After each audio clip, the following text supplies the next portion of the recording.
அத்தியாயம் 13. ஆ, காப்பாத்துங்க என அலறிக்கொண்டு ஓடி வந்த மிதுவை கண்ட கணவன் மனைவி இருவரும் ஒருவருக்கொருவர் புரியாமல் பார்த்து கொள்ளும் போதே, ஏ கடுகு, ஓடாத நில்லடி! அவள் பின்னோடு விரட்டி வந்த ரகுவை பெருமூச்சு விட்டு பார்த்தனர். எதுக்கு அந்த புள்ளைய துரத்திட்டு வர ரகு? வீரின் கணீர் குரலில் வேகமெடுத்த ரகு கால்கள் தடைப்பட்டு நின்றன. இவளுக்கு வாய் கொழுப்பு ஓவரா இருக்குப்பா. அதே 4 சாத்து சாத்தி வாய் கிழிக்க போறேன். ஆத்திரமாக பற்களை கடித்த மகனை பார்ப்பதற்கு அப்படியே தன் கணவனின் நகல்தான்.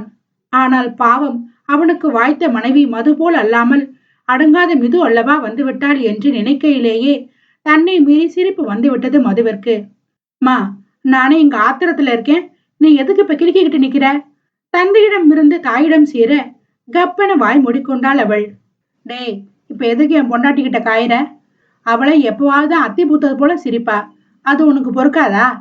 மனைவி சிரிப்பு தடைப்பட்டதும் பொசுக்கென வந்து விட்டது. ஆமா, உன் பொண்டாட்டி சிரிப்பை நீ பார்க்காது போலதான். போப்பா அப்படி சிலிப்பிய ரகு மாமியார் மாமனார் பின்னே பத்திரமாக பதுங்கி கொண்ட மனைவியின் தோல் வரை உள்ளே வெட்டிய சிகைனை எக்கி பிடித்தவனாக, எங்க தகுரியம் இருந்தா இப்ப பேர சொல்லி பாப்போம். வெண்பற்கள் அரைபட தன்னிடம் இழுக்கவும், ஆ, வலிக்குது விட என வழியில் அலறிய மிதுவுக்கு ரகுவிடம் வசமாக சிக்கியதும் முன்பு இருந்த தைரியம் மொத்தமும் வடிந்து விட்டது. என்னடா பழக்கம் இது? பொம்பளை புள்ளைய சும்மா சும்மா அடிக்கிறது, விடு அவளை! மருமகளுக்காக பறிந்து வந்த அன்னையை முறைத்த ரகு, இவ என்ன பண்ணான்னு தெரியாம இவளுக்காக வக்காலத்து வாங்காதமா என்றான் அடக்கப்பட்ட கோபத்தோடு. அப்படி என்ன பண்ணா? அவன் கையில் சிக்கி தவித்த மிதுவை கண்டு உள்ளம் பரிதவித்து போனது அத்தைக்கு. நான் அவளுக்கு புருஷன் தானே, என்னை மாமனு கூப்பிட்டு பழகிட்டீன்னா அப்பா பேத்த சொல்லி கூப்பிட்டு என்னை வெறுப்பேத்துறாம்மா. சிறுவனாக அன்னையிடம் புகார் அளிக்க வீர் உதட்டில் மெல்லிய குறுநகை பூத்தது. எம்புட்டு வளர்ந்தாலும் என் பிள்ளைக்கு இந்த சின்ன பிள்ளை புத்தி மட்டும் மாறவே இல்லை. அவன் மனதில் நினைத்ததையே தான் மதுவும் நினைத்தபடி ரகுவை பார்த்தாள். அப்பா, இன்னும் இந்த கோபத்தை நீ விடலையா ரகு? மித்து உன்னைய மனசார ஏத்துக்கிட தொடங்குனா தானா உன் விருப்பத்துக்கு வருவா கண்ணா. இப்ப அவ உன் மேல கோபத்துல இருக்கா, அதை சரி பண்ணி அவளை சந்தோஷமா பாத்துக்க பாரு. அதை விட்டுட்டு சும்மா சும்மா கோபப்பட்டு கையை நெட்டினா எப்படிப்பா உன்னை அவ புரிஞ்சு ஏத்துப்பா? தாயாக அவனுக்கு புத்தி சொல்ல அதனை காதல் கேட்கத்தான் மிகவும் கடினமாக இருந்தது. அப்படி ஒன்னும் புரிய வச்சு அவ என்னை ஏத்துக்கிடவே வேணாங்கிறேன். எனக்கு தேவை மரியாதை, அதை அவ சரியா கொடுக்கணும். சொல்லி உன் மருமவ கிட்ட. மிதுவை முறைத்தபடியே மதுவிடம் சொன்னவன், தனியா மாட்டிடி, உன் முட்டை கண்ணை நோண்டி போடுறேன். அவள் தலைமுடியை உலுக்கி விட்ட ரகு தனக்குள் கருவிக்கொண்டே அறைக்கு சென்று விட்டான். அவன் உலுக்கிய வேகத்தில் தலை வலி எடுக்க, பா, சரியான முரட்டு ராஸ்கல்! வாய் அசைப்பில் முணுமுணுத்த மிது, பாத்தீங்கல்ல நீங்க புள்ள வளர்த்து வச்சிருக்கிற லட்சணத்தை? யாருக்கும் இவன் மரியாதை கொடுக்க மாட்டானா, ஆனா இவனுக்கு மட்டும் எல்லாரும் மரியாதையை கொட்டி கொட்டி தரணுமா? என்ன நியாயம் இது? இந்நேரம் நீங்க 2 பேரும் இங்க இல்லனா என் நிலைமை என்னன்னு நினைச்சு பாத்தீங்களா? இப்படிப்பட்ட ஒரு அரக்கனோட எப்படி என்னால இருக்க முடியும்? பிளீஸ் அங்கிள், உங்களை நான் கெஞ்சி கேட்டுக்கிறேன், தயவு செஞ்சு என்னை இங்கிருந்து அனுப்பி விட்டுடுங்க. எனக்கு அந்த காட்டு மிராண்டிய பார்க்கவே பத்திக்கிட்டு வருது. வெளிவந்த ஒரு சொட்டு கண்ணீரையும் புறங்கையால் துடைத்தபடி வீரிடம் கெஞ்ச, மகன் நடத்தும் குருதி ஆட்டம் பற்றி சரிவர அறியாதவன் மருமகளுக்கு பதில் சொல்ல முடியாது முதல் முறையாக கை கட்டி நின்றான் வீர். கணவன் குழப்ப முகத்தை கண்ட மதுவின் மனதுக்குள் சுருக்கென முள் தைத்த உணர்வு. வீரின் இத்தனை பெரிய அமைதியே ஏதோ தவறாக உணர்த்த கட்டியவன் முகத்தையே குறுகுருவென பார்த்தவளை அவனும் கண்டுகொண்டான். இந்த பாரு கண்ணு, என் மவன் உன் விஷயத்துல செய்யறது தப்பா சரியான்னு எனக்கு நெசமா தெரியல. ஆனா ஒண்ணு மட்டும் உறுதியா சொல்லுவேன், என் மகன் ரகுபதி ஒரு விஷயத்த பண்றான்னா அதுல 1000 காரணம் இருக்கும். அவன் தொட்ட காரியம் நிறைவேற வரைக்கும் கொஞ்ச நாள் பல்ல கடிச்சுக்கிட்டு பொறுத்துக்க. அதுக்கப்புறமும் உனக்கு அவனை பிடிக்கலன்னா சொல்லு, நானே உன்னை கொண்டுட்டு போய் உங்க அப்பா வீட்டுல பத்திரமா விட்டுட்டு வரேன். அது வரைக்கும் எங்களுக்காக கொஞ்சம் பொறுத்து போறியா? வீரின் முரட்டு குரல் மருமகளுக்காக பணிந்து வர, இவ்வளவு தூரம் என் கஷ்டங்கள் எடுத்து சொல்றேன், எதையுமே புரிஞ்சுக்காம சுயநலமா இருக்காங்களே. பதில் இன்றி தரையினை வெறித்தவளது மனதில் இப்படியான எண்ணங்கள் தான் வேதனையில் நிறைந்திருந்தன. மது செய்து வைத்த வகையான உணவுகளை வேண்டுமென்றே மனைவியை நெருக்கமாக அருகில் நிறுத்தி பரிமாறி சொன்னவன் அவள் இடைக்கிள்ளி யாரும் அறியா கன நேரத்தில் முகத்தால் அவள் அங்கம் மோதி பலமாக சேட்டை செய்தவன் செயலில் திகைப்பில் தன் துர்விதி எண்ணி நொந்து போனது பெண் உள்ளம். உண்டு முடித்த ரகு அவசரமாக வெளியே செல்லும் நேரம், என்ன காரணமோ ஒரு நிமிஷம் நில்லுங்க என்றவளை கூர் விழிகள் சுருக்கி பார்த்தவனாக, என்ன விஷயம் வரசா சொல்லு, நேரமாச்சு. சுவற்றில் மாட்டி இருந்த கடிகாரத்தை கண்டு அவசரப்படுத்த, ஆமா, பெரிய கலெக்டர் வேலைக்கு போறான், கரெக்டான நேரத்துக்கு போக. செவ்விதழ் முணுமுணுப்பு ரகுவுக்கும் கேட்டிட புருவம் உயர்த்தி அவளை உற்று நோக்கிய ரகு, இப்ப சொல்ல போறியா போகவா? காட்டுக்குரல் பெண் நெஞ்சை அதிர வைக்க சொல்ல வந்த விஷயமே மறந்து போன உணர்வு. என் ஸ்டடீஸ் எல்லாம் பாதியோட நிக்குது, நான் பெங்களூர் போகணும். அவசரமாக உரைத்தவளை அமைதியாக ஏறிட்டான் ரகு. அது நெக்ஸ்ட் மந்த்ல இருந்து செமஸ்டர் ஸ்டார்ட் ஆகுது, இன்னும் ஒண்ணுமே படிக்கல, என் புக்ஸ் எல்லாமே அங்கதான் இருக்கு. அவனது அமைதியான பார்வையே ஒருவித அச்சத்தை ஏற்படுத்த தன்னை போக விடுவானா மாட்டானா என்ற கவலை தொற்றி கொண்டது. புக்கை எடுக்கவா அம்புடு தூரம் பிரயாணம் பண்ணணும்? உன் புஸ்தகத்தை பூரா எங்கன கொண்டாட சொல்றேன், படி. எக்ஸாம் அப்ப அங்கன கூட்டிட்டு போறேன் என்ற ரகு விறுவிறுவென வாயில் கதவு நோக்கி நடக்க, ஏற்கனவே எனக்கு இங்க இருக்க பைத்தியம் பிடிக்குது, இதுல இங்க இருந்தபடி எப்படி உங்க மூஞ்சி எல்லாம் பார்த்து படிக்கிறது? கோபத்தில் அவள் கத்தவும் ரகுவின் நடை தடைபட்டு திரும்பினான். அதுக்காக எங்க மூஞ்சி எல்லாம் கடன் வாங்கிய மாத்திக்க முடியும்? படிக்க விருப்பம் இருந்தா படி, இல்லாட்டி சோத்த செஞ்சு பழகி மாமாவை வகையா கவனிச்சுக்க. அத்தை விட்டு சும்மா வீல் வீல்னு கத்திட்டு நிக்காத. ஒரு நேரம் போல ஒரு நேரம் இருக்க மாட்டேன். விரைப்பு மாறாமல் சொன்ன ரகு முகம் கருத்து நின்ற மிதுவின் மிருதுவான இதழில் அவசரமாக கடிமுத்தம் வைத்து மின்னலாக மறைந்திருந்தான். வீர் சொன்னது போலவே மாலை ஊருக்கு செல்ல துணிமணிகளை அடுக்கி தயார் செய்து கொண்டிருந்த மாமியாரை கலக்கத்தோடு பார்த்திருந்தாள் மிது. என்னதான் மதுவை ஆகவில்லை என்றாலும் அவள் வீட்டில் இருப்பது சற்று தைரியம்தானே. எங்கே அரக்கனிடம் தனியாக விட்டு சென்று விடுவார்களோ என்ற அச்சத்தில் பல்லெடுக்கில் நகத்தை குத்தி கொண்டிருந்த மருமகளது எண்ணமும் மது உணரவே செய்தாள். மிதுமா, ராத்திரிக்கு உனக்கு சாப்பிட என்ன வேணும்னு சொன்னா அத்தை ரெடி பண்ணி ஹாட் பாக்ஸ்ல மூடி வச்சுட்டு மாமா வந்ததும் புறப்பட்டுடுவேன். நீண்ட நாட்களுக்கு பிறகு கணவனோட தனியாக செல்ல போகும் பரவசம் ஒருபுறம் இருந்தாலும் மகனிடம் மிதுவை தனியே விட்டு செல்ல சிறிதும் மனமில்லை அவளுக்கு. எனக்கு வேண்டியதை என்னால பண்ணிக்க முடியும், உங்க பையனுக்கு என்னவோ அதை மட்டும் செஞ்சு வச்சுட்டு போங்க, இல்லாட்டி என் உயிரை தான் வாங்குவான் சலித்து சொன்ன மிது ஓரக்கண்ணால் மதுவை பார்த்தாள். சரிடா, அப்ப ரகுவுக்கு பிடிச்ச இடியாப்பமும் தேங்காய் பாலும் பண்ணி வச்சிடுறேன். அவன் வந்து கேட்டா பால் நாட்டு சக்கரை மட்டும் சேர்த்து கொடுத்துடு, கூடவே நீயும் சாப்பிட்டுரு என்ற மது ஏற்கனவே ஊற வைத்து வடிகட்டி லேசாக காய வைத்து எடுத்து பச்சரிசியை பக்குவமாக அரைக்க தொடங்கிவிட்டாள். அதென்ன, அவனுக்கு பிடிச்ச ஐட்டத்தை என்னையும் சாப்பிட சொல்றது? இவங்க சொன்னா நான் சாப்பிடணுமா? கணவனுக்கு போட்டியாக வீஞ்சி கொண்ட மிது மது வாள் பிடித்து அவளோட சுற்றி வந்தாள். அடிக்கடி தாகம் எடுக்காமலேயே தண்ணீர் அருந்துவது போல பாவலா காட்டி மது செய்வதை எட்டி பார்க்க அரைகுறையாக பார்ப்பது எதுவும் விளங்கவில்லை. என்ன மிதுமா, ஏதாவது வேணுமா? ஈர துணி விரித்த தட்டில் வட்டமாக பிழிந்துவிட்ட இடியாப்பத்தை சூடான ஆவியில் மூடி வைத்தாள். ஆ, நத்திங் நத்திங், தண்ணி குடிக்க வந்தேன் சமாளிப்பாக மிது சொன்னதும் சிரிப்பு வந்தது மதுவுக்கு. மணிக்கணக்கில் தண்ணீர் குடிக்கும் அழகை அவளும் பார்த்து கொண்டுதானே இருக்கிறாள். இடியாப்பம் செய்யறது ஒண்ணு அம்புட்டு கஷ்டம் இல்ல கண்ணு, மது சொல்ல. நான் கேட்கவே இல்லையே. அலட்சியமாக பதில் தந்தாலும் மாமியார் சொல்ல போகும் சமையல் குறிப்பை கேட்க போகும் ஆர்வம் மண்டி கடந்தது அவள் முகத்தில். சரி, கேட்காத, நான் பாட்டுக்கு தனியா சொல்லிட்டு போறேன் என்ற மது மருமகளை பழக்க மெல்ல மெல்ல ஆரம்பித்திருந்தால் போலும். பச்சரிசியை கழுவி காய வச்சு நல்லா நைஸா அரைச்சு எடுத்த மாவுல தேவைக்கு உப்பு கலந்து கை பொறுக்கிற சூட்டுக்கு சிறுக சிறுக தண்ணி விட்டு நல்ல பஞ்சு போல மிருதுவா பசிஞ்சு வச்சுக்கிடணும். கையளவு மாவுருண்டை எடுத்து அச்சில போட்டு சுத்தி இட்லி அவிக்கிறது போல இப்படி ஆவியில மூடி வச்சு 5 நிமிஷம் கழிச்சு எடுத்தா பூ போல இடியாப்பம் வெந்து வந்துடும். இது கூட ஆட்டு குழம்பு, கோழி குழம்பு, சர்க்கரை, தேங்காய் துருவல்னு ஒவ்வொருத்தருக்கு பிடிச்சது போல சாப்பிடுவாங்க. ஆனா என் பிள்ளைக்கு கெட்டியான தேங்காய் பாலை இடியாப்பத்துல ஊத்தி சாப்பிடத்தான் ரொம்ப பிடிக்கும். மருமகளின் முகத்தை ஓரக்கண்ணால் பார்த்தபடியே மது சொல்ல சொல்ல உன்னிப்பாக கேட்டு கொண்டவளுக்கு இவ்வளவுதானா என்ற எண்ணம் தோன்றினாலும், இப்ப எதுக்கு அவனுக்கு பிடிச்ச டிஷ்ஷை இவ்வளவு ஆர்வமா கேட்டுட்டு இருக்கேன் என்ன தன்னையே திட்டிக் கொண்டு அறைக்கு வந்து விட்டாள்.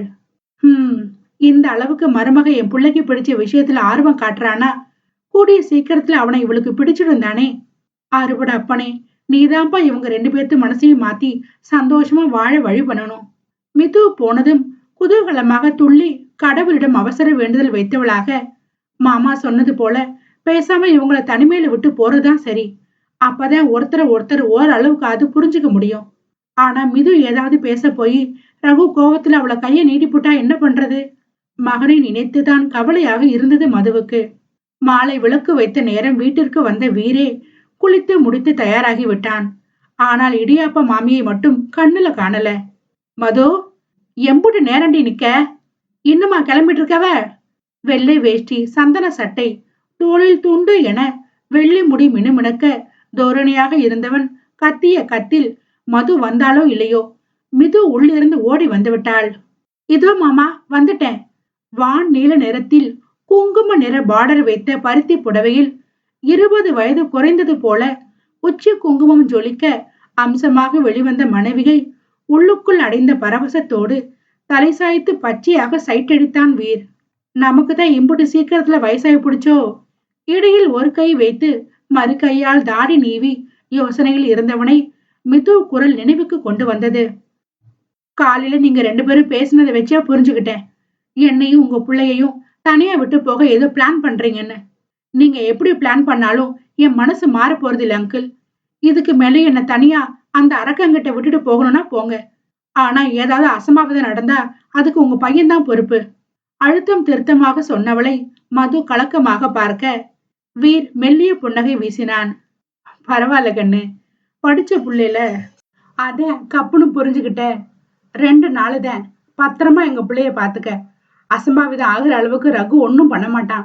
மீறி பண்ணா நாங்க வந்ததும் சொல்லு, வகுந்து விடலாம் அந்த படவா ராஸ்கல. அது வரைக்கும் பயப்படாம இருக்குன்னு நானும் அத்தையும் பக்கத்து ஊர்ல இருக்கிற நம்ம பண்ண வீட்டுல தங்கி அப்படி இப்படி கொஞ்சம் ஜாலி பண்ணிட்டு வந்துடுறோம். முரட்டு குரல் கேலி உரைக்க அவன் வலது பக்கம் ஒரே இடி இடித்தாள் மது. மருமக முன்னாடி என்ன பேச்சு மாமா பேசுறீங்க? கணவனின் பச்சை பார்வையில் ஏற்கனவே சிவந்திருந்தவள் இப்போது அவன் மிதுவிடம் பேசியது சங்கடமாகி போனது. உள்ளத தானே சொன்னேன். ஏண்டி, பண்ண வீட்டுக்கு போனா என்ன நடக்கும்னு உனக்கு தெரியாதா? மனைவி கேட்க அவள் காதில் சொன்னதில் குப்பென வியர்த்து விட்டவளாக, சப்பா நீங்க இருக்கீங்களே, சரியான விவஸ்தை கெட்ட மனுஷன். விட்டா என் குறை மனத்தையே வாங்கிடுவீங்க. பேசாம வாங்க மாமா. வெட்கத்தில் அலறி கணவன் கை இழுத்து கொண்டு ஓடியவளை வீர் ரசிக்க, இந்த வயதிலும் இத்தனை அந்யோன்யமா உள்ளுக்குள் நினைத்தவளுக்கும் மெல்லிய புன்னகை அரும்பியது. கூடவே அரக்கனின் நினைவு வந்து கலக்கமானது பால்முகம். அத்தியாயம் 15. காக்கை குயில்களின் கீதம் பாட இனிமையாக விடிந்தது காலை பொழுது. கணவனின் மஞ்சத்தில் சுகமாக கண்ணுறங்கிய பைங்கிளியின் விழிகள் விழிப்பதற்காக அலைமோதி மெல்ல பிரித்து பார்த்த மாத்திரத்தில் திக் என்று மூச்சடங்கி விட்டது. என்ன வேணும்? தனக்கு முன்பே விழித்து கொத்தி தின்னும் இரத்த நிற பார்வையால் தன்னை முழுதாக விழுங்குபவனை கண்டு உள்ளம் பதை பதைத்து போனாள் மிது. என்ன வேணும்னு சொன்னா யோசிக்காம உன்னைய தருவியா? அடர்ந்த புருவத்தை தூக்கி கேட்ட தினசில் நெஞ்சு திக்கென்றானது. ஹா? உறக்க விழிகள் முட்டை கண்ணாக மாறிவிட்டன. புரியல? முழுசா தாடி. இது இது இது எல்லாமே. கண் பார்த்த இடங்களை கரம் தொட்டு காட்டி வெட்கமில்லாது கேட்டவனை வெட்டி போடும் கோபத்துடன் கண்ட மிது அப்போதுதான் உணர்ந்தாள் ஆடவனோடு தாம் இருக்கும் நெருக்கத்தை. அவனது சட்டை அணியாத கட்டுமஸ்து கடப்பாறை தேகத்திற்குள் பாவையின் மெல்லிய தேகம் முழுதாக மறைந்து புதைந்து நசுங்கி கிடப்பதை கண்டதும் அவசரமாக விலக போராடியவளாக, நீ கெட்டவன்னு தெரியும், ஆனா இவ்வளவு கேடு கெட்டவனா இருக்க உனக்கு கொஞ்சம் கூட கூசலையா? என்கிட்ட இது மாதிரி கீழ்த்தரமா நடந்துக்க? ஆத்திரத்தில் முகம் சிவந்தாள் காரிகை. ஆஹா, கெட்டவனோ கேடு கெட்டவனோ எனக்கு நெசமாலுமே கூசலேடி கடுகு. நீ வேணும்னா பச்சையா கவ்வி கூச வெயி, துடிக்க வெயி, அலற வெயி, ஒளர வெயி. அமைதியா படுத்து கிடக்கேன். என்ன சொல்ற? தாப போதையில் பற்களை கடித்தவனின் தேக கொதிப்பு அனலாக வீச பாரம் அழுத்திய இடையில் பாவையின் கரத்தை பற்றி அழுத்த ஜீவன் நடுநடுங்கி விட்டாள் மிது. ஆ சி, விடுறா நாயே! அரை அதிர கண்ணீர் பெருக கத்தியவளும் எத்தனை தூரம்தான் அவனது அத்து மிரலை பொறுத்து கொள்வாள்? அதிலும் அந்த காமம் பற்றும் பார்வையும் பேச்சும் சகித்து கொள்ளவே முடியவில்லை அவளால். சும்மா படுத்திருந்தவன என்ன வேணும்னு கேட்டு உசுப்புனது நீயே. பதிலுக்கு எனக்கு வேண்டியதை சொன்னது குத்தமா? நானே பொண்டாட்டி கட்டியும் சன்னியாசியா திரியிற வெறியில கிடக்கேன். நீ வேற செவக்க செவக்க மூஞ்சிய காட்டி வெறிய கூட்டாதடி. அடக்க முடியாத ஆசையில எனக்கு உடம்பே நடுங்குது. மொத்த வெறியும் உண்மையில ஆடி தீர்த்தாலும் இந்த ஆசை தீராது போலடி. வெறி பிடித்தவனாக உரிமையதில் காம கொடூரனாகவே அவள் மனதில் பதிந்து போனான் ரகுபதி. கண்ணீரை துடைக்க கூட செய்யாது இயலாமையோடு அவனை வெறித்த மிது கொஞ்சமும் எதிர்பார்க்கவில்லை ராட்சசனாக தன் இதழை கவ்வி வெற்றிலையாக மென்று ருசிப்பான் என்று. எம்புடு நாளைக்கு எங்கிட்ட இருந்து தப்பிக்கிறேன்னு பாக்குறேன். இப்படியே ஒட்டி உரசி உசுர வாங்காம வெரசா போய் மாமாவுக்கு குடிக்க ஏதாவது சூடா கொண்டா. அடங்காத ஆசையோடு அவள் இதழை சப்பு கொட்டி விடுவித்தவன் குப்புறப்படுத்தி அவளை விரட்டி விட தாளாத வேதனையில் கலைந்து கிடந்த அரையடி கூந்தலை ஒழுங்குபடுத்தி கொண்டு அறையை விட்டு வெளியேறியிருந்தாள். எப்போதும் காலை நேரமே வெளியேறி இரவு நேரம் வருபவன் இப்போது 24 மணி நேரமும் வீட்டில்தான். கடுகு, காத்தாலைக்கு சாப்பிட இட்லியை வச்சு சாம்பார் வச்சிடு. கூடவே உனக்கு தெரிஞ்ச சட்னி காரமா பண்ணிடு. குளிச்சிட்டு வந்துடுறேன். துரை மெனு சொல்லிவிட்டு குளிக்க சென்று விட இவளுக்கு கண்ணை இருட்டி கொண்டு வந்தது. ஃப்ரிட்ஜில் இருந்த மாவை எடுத்து இட்லி அவித்து விட்டாள். எளிதாக அரைக்கக்கூடிய மிளகாய் வத்தல் சட்னியும் செய்தாயிற்று. இந்த சாம்பார் மட்டும் எப்படி வைப்பதென தெரியாமல் திருதிருத்து நின்று கொண்டிருந்தவளது கழுத்து வளைவில் குளிர்ந்த முகம் ஈரத்தோடு பதிந்து மீசை முள் குத்த உஷ்ண முத்தம் வைத்திருந்தான் ரகு. ஆடவனின் திடீர் செயலில் உறைந்து நின்ற மென் தேகம் அசைய மறுத்தாலும் பூனை முடிகள் குத்திட்டு நின்று பாவையின் பெண்மையின் வண்ணத்தை நிறம் கூட்டி காட்டியது. என்னடி வெறும் அடுப்பு முறைச்சு பார்த்துட்டு நிக்கிறவ? அதுக்குள்ளையா வேலையை முடிச்சிட்ட? வழுக்கும் மெழுகு கழுத்தில் ஆண் அதரம் அது பாட்டுக்கு வழுக்கி விளையாண்டது. பிளீஸ் என்னை டச் பண்ணாம தள்ளி நெல்லு. கண்கள் மூடி அவன் தொடுகையை ஏற்க முடியாது தவித்தவளை கண்டுகொள்ளவே இல்லை அவன். குனிஞ்ச வாகல இடுப்பு நோவ உன்னை கட்டிக்கிட்டு நிக்கிறதே பெருசு. இதுல தொடாம வேற தள்ளி நிக்கணுமா? முடியாதுடி. ஆமா, படுத்திருக்கும் போது நல்லா தலதலன்னு ஆடுற இந்த குட்டி வயிறு நிக்கும் போது ஏண்டி இருக்கம் கூடுது? எந்து சும்மா தானே வெளியே கிடக்கு. சுடிதாரின் சைடு ஸ்லிப் வழியாக தனக்கு பிடித்தமான பஞ்சு வயிற்றில் கரம் நுழைத்து கசக்கியவனாக மனைவி காதில் அந்தரங்க சந்தேகம் கேட்க தேகம் கிடுகிடுத்து நடுங்கினாள் மிது. வீரா பிளீஸ் நோ. என்னதான் ரகுவை பிடிக்கவில்லை என்றாலும் தாலி கட்டியவனது உரிமை தொடுகை பெண் அவளது உணர்வுகளை மெதுவாக தூண்டி தன்னை தானே கடிந்து கொள்ள வைத்தது. வாங்கி கட்டிக்காத, மாமா சொல்லடி. கண்மூடி அவள் இதழ் துடிக்க நின்ற விதத்தை கண்டு வீரா சொன்னதற்காக வந்த கடும் கோபத்தை அடக்கி கொண்டான் மோகத்தில் மூழ்கி. நோ. அவன் கரத்தை இறுக பற்றியவள் கண்களை திறக்கவே இல்லை. மாமா வரல. அவள் கரத்தை மீறி அங்கம் ஏறியது ஆண்கரம். மாமா பிளீஸ். திக்கி திணறிய மாமாவை போட மனைவியின் மாமாவில் மோகம் கூடியதே தவிர அவளை விட்டு விலக முடியவில்லையே. இன்னொரு தரம் சொல்லிடி. கிறங்கி போனான் அவள் மயில் கழுத்தில். மாமா. தன்னை மீறி பிதற்றினாள். இதுக்காகவே உசுர தரலாம் இந்த குட்டி தேவதைக்கு. உன் கூந்தல் வாசம் என்னை மயக்குதுடி. மோக பித்தில் முரட்ட காலைக்கு கொஞ்சல் வந்தது. மா. இறுக்கத்தில் நெளிந்த மிது எப்போது கணவன் புறம் திரும்பினாள் என்பது கூட உணராது இருந்தவள் 4 இதழ்கள் ஒன்றோடு ஒன்று சங்கமித்த ஈர ஸ்பரிசத்தில் சட்டென உணர்வு தெளிந்தவளாக அதே வேகத்தில் ரகுவை தள்ளிவிட்டு ஒரே ஓட்டமாக அறைக்குள் ஓடி கதவடைத்து கொண்ட மிது கூனி குறுகிய நிலையில் கண்ணீர் விட்டு கதறி துடித்தாள். அரக்கனிடம் தன்னை மறந்து இழைந்து போனேனே. தலையில் அடித்து கொண்டு அழுத மிது கதவு உடையும் சத்தம் கேட்டு அச்சத்தில் பதித்தாலும் படுத்து கிடந்த கட்டிலை விட்டு எழவில்லை. இப்ப என்ன பண்ணிப்புட்டேன்னு கதவை அடைச்சுக்கிட்டு உள்ள உட்கார்ந்து அழுதுட்டு இருக்கிற? கதவை துறடி கடுகு. காட்டுக்குரல் அதிர கத்தி பார்த்து விட்டான். உள்ளிருந்து நோ ரெஸ்பான்ஸ். கத்தி கத்தி பார்த்து இமைகள் மூடி தன்னை ஆசுவாசப்படுத்திய ரகு கிச்சன் நோக்கி ராஜன் அடையிட்டான். மிது செய்யாமல் விட்டு போன இட்லி சாம்பாரை சற்று நேரத்தில் எல்லாம் மணக்க மணக்க செய்து முடித்தவன் மனைவி வரும் வரை காத்திருக்க மனமில்லாது கதவை 2 தட்டு தட்டி 2ஆக பிளந்து அழுங்காது நகட்டி வைத்து விட்டான் அதிரடி மன்னவன். அதிர்ச்சி மாறாது நெஞ்சு திகைக்க பார்த்த மனைவியை சட்டை செய்யாத ரகு ஒரே தட்டில் இருவருக்கும் இட்லி சட்னி சாம்பாரை ஊற்றி கொண்டு வந்தவன் முரட்டு பார்வையால் தானாக அவள் வாய் திறக்க வைத்து ஊட்டியபடியே தானும் உண்டு முடித்தவனாக நேற்றைய இரவு வரும்போது வாங்கி வந்திருந்த புத்தகங்களை மிது கையில் வைத்தான். எல்லா புத்தகமும் சரியா இருக்கான்னு பாரு. ஏதாவது தவற விட்டிருந்தா சொல்லு, வாங்கி வந்து தரேன். நீ படிக்கிற நேரத்துல உன்னை தொந்தரவு பண்ண மாட்டேன். ஆனா எனக்கு எப்போ புருஷன் மூடு வந்தாலும் நீ நல்ல பொண்டாட்டியா மாறிடணும். இல்ல மாற வைப்பேன். சிடுசிடுப்பாக அவள் இதழ் உண்டு சொன்னவன் இன்னொரு தரம் கதவை அடைச்சு பாரு. அந்த கதவுக்கு பதிலா நீ மூலையில கிடப்ப. நக்கலாக இதழ் கோணிய ரகுபதி மனைவியின் திகைக்கும் விழிகளை பார்த்தபடியே டிவி முன்பு ஆஜராகிவிட்டான். இந்த அளவுக்கு எனக்காக மெனக்கெட்டு ஒன்னொன்னும் பண்றத நினைச்சு சந்தோஷப்படுறதா, இல்ல இவன் என்கிட்ட நடந்துக்கிற முறை நினைச்சு வருத்தப்படுறதா? ஒவ்வொரு நேரம் ஒவ்வொரு மாதிரி இருக்கானே. இவன் நல்லவனா கெட்டவனா?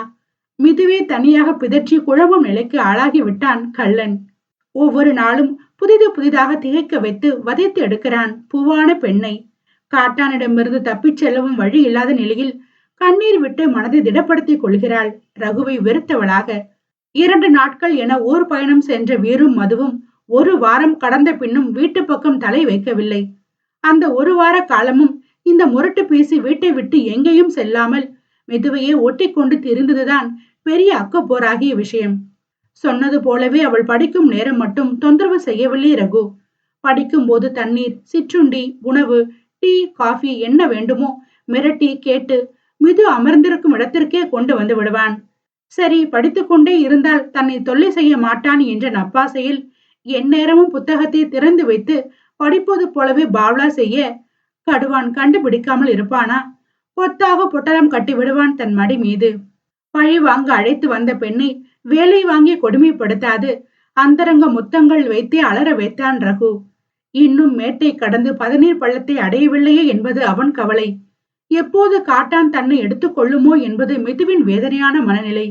பல நேரங்களில் ஆடவன் ஒற்றை தொழுகைக்கு தன்னை மறந்த நிலையில் தேகம் உருகி கணவன் கையில் குழைந்து நின்ற பாவை உணராது போனால் ரகு நினைத்திருந்தால் அந்நேரமே அவளை தன் வசமாக்கி தன் தேக பசிக்கு தீனியாக்கி இருப்பான் என்பதை.